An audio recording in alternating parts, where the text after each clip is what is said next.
My child, come closer and be still.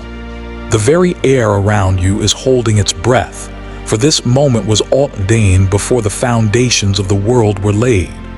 This is not just another night in the passage of your life. It is a divine appointment, a sacred intersection where my eternity meets your time. You are here not by chance, not by your own decision, but because I have called you by name. I have drawn you into this quiet space, away from the noise of the world, to bestow upon you a gift that cannot be earned or purchased. It is a gift of sight. I have been your silent companion through every season of your existence. I was there in the solitude of your room when you felt utterly alone, my presence a warmth you could not explain. I have walked beside you on paths where you believed you were abandoned, my footprints hidden within your own. I have heard the conversations you have had with your own heart, the questions you whispered to the stars, the cries for help that never passed your lips but screamed from the depths of your spirit. Every tear you shed in secret, I collected as a precious jewel, for they spoke of a heart that was soft and searching. Every act of kindness you performed when no one was watching, I recorded in the chronicles of heaven.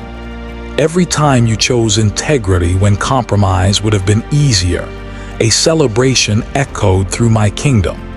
I know the weight of your unspoken burdens and the landscape of your hidden dreams. You are fully known to me, and because you are fully known, you are profoundly loved. Tonight that love takes on a new form. I am going to anoint your eyes. I am going to recalibrate the very lens through which you perceive reality.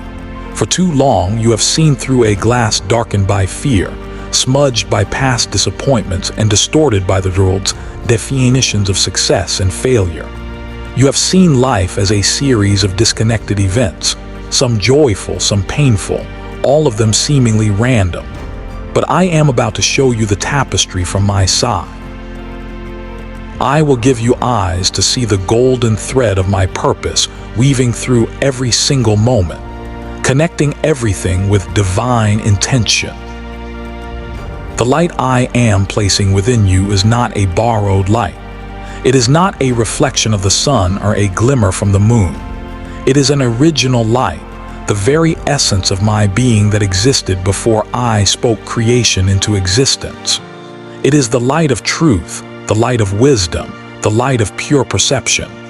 With this light, your world will be transformed, not because the world itself will change, but because you will.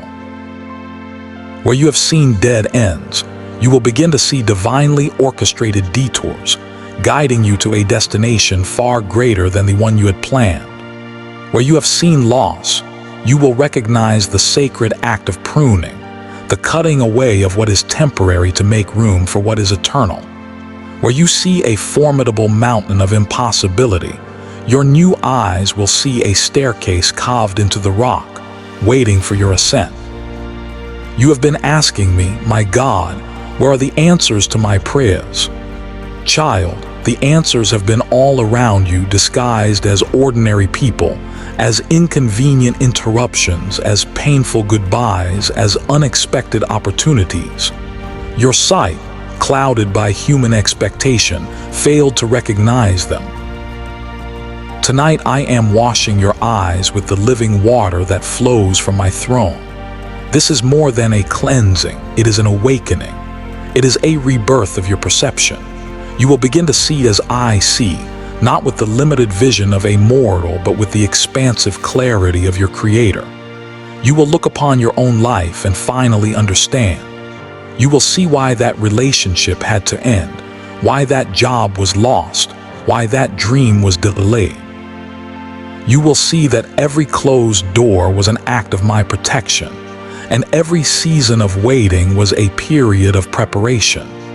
The moments you labeled as failure, you will now see as the foundational stones upon which I have built your character and your strength. I will open your eyes to the spiritual realm that coexists with your physical world. You will become aware of the unseen battles fought on your behalf and the angelic guardians who stand watch over you. You will discern the atmosphere in a room, sensing the presence of peace or the tension of a conflict. You will look at a person and see beyond their smile or their scowl, perceiving the condition of their hearth, the hidden loneliness, the secret fear, the unspoken hope.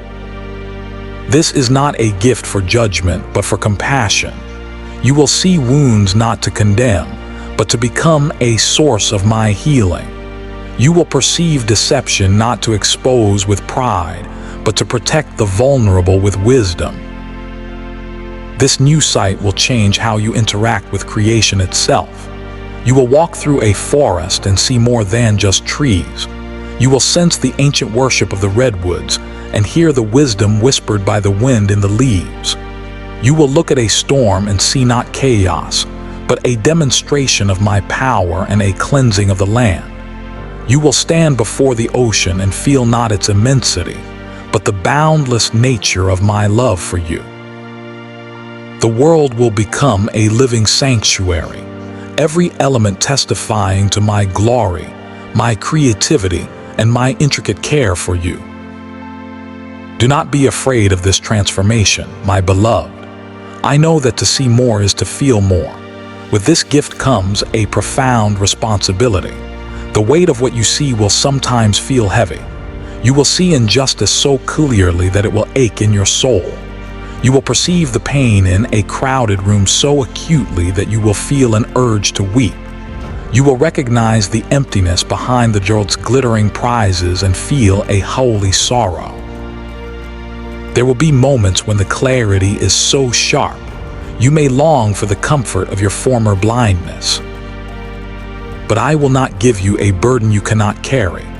Alongside this sight, I will pour into you a measure of my own hearth, a heart that can bear the world's brokenness without breaking, a heart that can look upon sin and still see the person I created, a heart that can absorb sorrow and transform it into intercession. I am not calling you to solve all the world's problems, but to be my hands and feet in the sphere of influence I have given you. What you see, you must steward with love. When you see a flicker of hope in a discouraged soul, you are to fan it into flame with words of encouragement. When you see a person bound by a lie, you are to gently speak the truth that sets them free. When you see beauty in a place the world has called ugly, you are to celebrate it and declare its worth. This gift will refine you. It will demand that you live with greater intention. You will no longer be able to engage in idle gossip, for you will see the spiritual damage your words can cause. You will no longer be able to chase after fleeting pleasures, for you will see their ultimate emptiness. Your eyes, now attuned to the eternal, will naturally turn away from the worthless and seek the things of true value. Guard this new sight. The enemy of your soul will try to corrupt it. He will attempt to twist what you see, turning revelation into arrogance, discernment into suspicion, and a vision for the future into a source of anxiety. He will tempt you to use this gift for personal gain or to elevate yourself above others. But I will equip you. I am giving you the wisdom to recognize his schemes. When a vision from me brings peace, preparation, and a deeper love for others, you will know it is from my hand. When a supposed insight brings fear, confusion, pride, or condemnation, you will recognize it as a counterfeit and cast it aside. Stay close to me, child. Keep your heart pure and your motives selfless, and the vision I give you will remain clear and true. There will be nights I awaken you in the quiet hours. I will draw you away from your rest to show you things to come, not to frighten you, but to make you a watchman on the walls. I will give you glimpses into the movement of nations, the shifting of cultures, and the spiritual currents that shape human history. These insights are not for you to announce from the rooftops, but to turn into prayer. You will become an intercessor, standing in the gap for cities, for leaders, and for the lost. You will learn that seeing my plans unfold is a call to partner with me in prayer, to help birth my purposes on the earth through your faith. You will also learn the sacred rhythm of seeing and waiting. I will show you a promise for your own life, a seed of what is to come, and then I will ask you to wait. The waiting is not a denial. It is the fertile ground where your faith deepens. In the space between the vision and its fulfillment, your character is forged. You learn to trust my timing above your own, to rest in my sovereignty even when you see no visible progress. Not everything I show you is for this season. Some visions are for years from now. Hold them in your heart, water them with prayer, and trust that at the perfect moment, I will bring them to pass. I am giving you the eyes of a prophet who sees what is coming, but I am also giving you the eyes of a poet who sees the profound beauty in the present moment.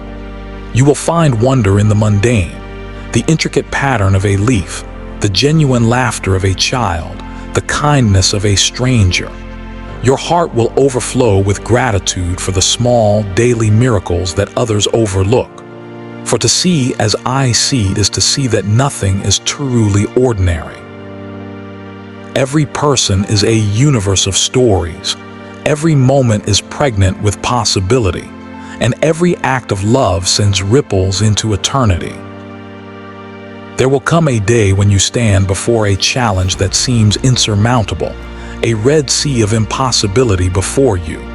Others will see only the raging waves and the advancing army of fear behind them. But your eyes, my gift to you, will see the pathway I am already parting in the waters. There will come a moment of profound lack, where logic sees only scarcity, 5 loaves and 2 fish to feed a multitude. But you will see the limitless abundance of my kingdom, the feast waiting to be multiplied. There will be a dark Friday when all hope seems to be crucified and buried. But your eyes will already be fixed on the dawn of the 3rd day, on the undeniable reality of the empty tomb. This is the sight I am giving you. It is a sight that pierces through illusion, overcomes circumstance, and anchors itself in the unshakable truth of who I am. It is not to set you apart in isolation, but to equip you for a life of profound service. The world is full of people who are looking but not truly seeing. It needs souls like you, whose eyes have been opened by my touch. Now understand something about the nature of my work. My miracles do not operate on your schedule. You cannot chart them or predict them. They are not the logical conclusion of your efforts. They are born of my sovereign grace, and they often arrive when you least expect them. They burst forth in the midnight hour, long after you have given up hope for a dawn. They appear on the very day you have decided to accept your barrenness. They flow from the rock you thought was lifeless. I delight in surprising you. I find joy in shattering your limited expectations with my boundless generosity. The world has trained you to believe in cause and effect, to put your faith in formulas and plans. You work, you strive, you strategize, and you expect a certain outcome. And while I honor diligence, my greatest works in your life will have little to do with your own striving. They will be acts of sheer grace, moments where my power intersects your weakness in a way that leaves you speechless. You have been waiting for a miracle that you think you can help orchestrate, one that feels like a reward for your faithfulness. But I tell you, the most glorious miracles are the ones you know you did nothing to deserve. They come not because you are ready, but because I am good. You have worried so much about the future, my child. You have spent countless hours constructing scenarios of what might go wrong, rehearsing conversations that may never happen, and carrying the weight of 1,000 potential sorrows. You lie awake at night and your mind races, trying to solve problems that do not yet exist. You are trying to be the god of your own life, to control the variables and secure the outcomes. But that is my role, not yours. Your role is to trust. I am already standing in your tomorrow. I am in next week, next year, and in the final moment of your earthly life. Time for you is a linear path you walk one step at a time. For me, it is a landscape I behold in its entirety. I see the end from the beginning. Nothing takes me by surprise. The event you are dreading, I have already accounted for. The provision you will need, I have already set aside. The person you will need to meet, I have already set on a course to intersect with yours. Your future is not a terrifying, unknown void. It is a space held securely in the palm of my hand. I did not create your heart to carry the immense burden of the unknown. I created it to rest in the unwavering certainty of my love. Let go of the need to understand everything. Release the desire to control everything. Your peace is not found in having all the answers, but in trusting the one who is the answer. Look around you. Everything you see, everything you can touch and measure is temporary. The mountains will one day be made low. The great empires of this world will crumble to dust. The celebrities and influencers of your day will be forgotten. Even the sun and the moon will one day pass away. All that is seen is subject to change and decay. But I remain. My word is eternal. My promises are unbreakable. My love for you is the one constant in a universe of change. So why do you build your house on the shifting sand of circumstance? Why do you anchor your joy to your job, your finances, or your relationships? These things can be taken from you in a moment. Anchor yourself to me. Build the foundation of your life upon the rock of my faithfulness, and when the storms of life come, and they will come, you will not be shaken. You will not be destroyed. What you perceive as an ending is often my way of clearing the ground for a new beginning. A tree does not weep when its leaves fall in autumn, for it trusts in the coming spring. Learn from the seasons I have created. There is a time for planting and a time for reaping, a time for growth and a time for rest. There are seasons of shedding and seasons of blossoming. Do not despise the winter of your life when everything seems barren and cold. It is in the silence of winter that the roots grow deeper, preparing for the explosion of life that is to come. I am the God of resurrection. I specialize in bringing life out of dead places. The tomb is not a final destination. It is a womb for new creation. The moment you think the story is over is precisely the moment I am preparing to turn the page and begin the most beautiful chapter yet. Stop trying to force open the doors I have closed. Stop clinging to what I am asking you to release. The enemy will whisper to you, "You've missed it. It's too late. Your chance is gone." He is a liar. There is no such thing as too late in my kingdom. I am the Lord of time itself. I can restore the years the locusts have eaten. I can accelerate seasons. I can accomplish in a single day what you thought would take a decade. When my appointed time comes, things will happen so suddenly, so miraculously, that you will have no doubt that it was my hand and my hand alone. And your heart will be filled not with pride in your own efforts, but with overwhelming gratitude for my grace. So I call you today to a new way of living, a life of holy expectation. Expect me to show up, but do not tell me how or when. Believe in my promises, but do not confine me to your methods. Walk forward with courage into the mist, knowing that as your foot comes down, the solid ground of my provision will be there to meet it. Live this day to the fullest. Find the joy I have placed in it. Do not let the worries of tomorrow steal the peace of today. The miracle you have been praying for is coming, but it may not look the way you imagined. You are watching the front door, but I am planning to come through the roof. You think the answer lies in the city, but I am sending it from the wilderness. My ways are higher than your ways. My thoughts are more creative than you can comprehend. I am weaving a story with your life that is more beautiful and complex than you can see from your limited vantage point. Rest now, my beloved child. Let go of the striving. Let go of the fear. Surrender your plans, your timelines, and your expectations to me. Sleep in peace tonight, knowing that while you rest, I am at work. I am moving mountains. I am parting seas. I am arranging divine appointments. I am preparing a blessing for you that will take your breath away. And when you awaken, open your eyes. But this time, see with the eyes I have given you. See my presence in the morning light. See my faithfulness in the air you breathe. See my love in the faces of those around you. See with the eyes of the Creator. See with the eyes of the Redeemer. See with the eyes of the one who loved you before time began and who will love you long after it ceases to be. Go now and see.